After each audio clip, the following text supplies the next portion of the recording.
ফয়েজকে খুঁজে পাওয়া যাচ্ছে না। কোথায় গিয়েছে ফয়েজ? দুই বন্ধু অবাক হয়ে ভাবছে, ফয়েজ তো সাথেই ছিল, কোথায় গিয়েছে সে?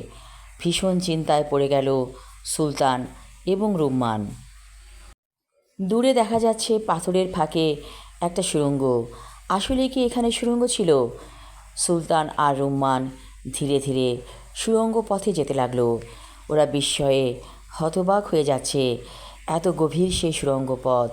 যেতে যেতে পথ যেন আর ফুরায় না। হঠাৎ কে যেন সুলতানের কাঁধে হাত রাখল। সুলতান ঘাড় ঘুরিয়ে তাকাতেই দেখল ফয়েজ। কী ব্যাপার দোস্ত, তুই কোথায় ছিলি? আমরা তো তোকে অনেকক্ষণ ধরে খুঁজছিলাম। ফয়েজের মুখে একটা মিষ্টি হাসি।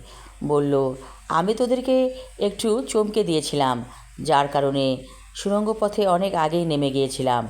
আয় আমার সাথে, একটা জিনিস দেখবি।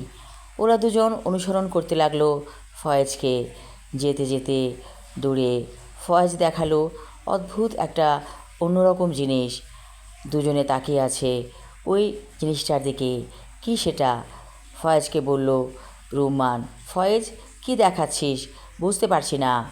ফয়েজ বলল, ভালো করে তাকিয়ে দেখ। ভালো করে তাকাতেই ওরা দেখল ওখানে শুয়ে আছে ফয়েজ। তুই ওখানে শুয়ে আছিস, তাহলে তুই কে?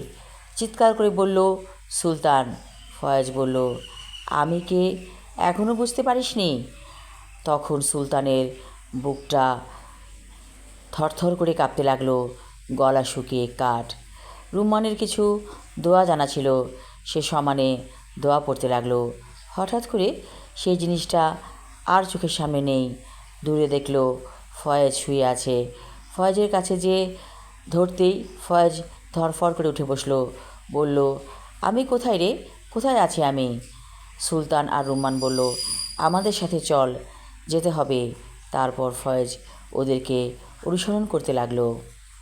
আমি আমার লেখা ছোট গল্প ৩ বন্ধু পর্ব ২ পড়লাম।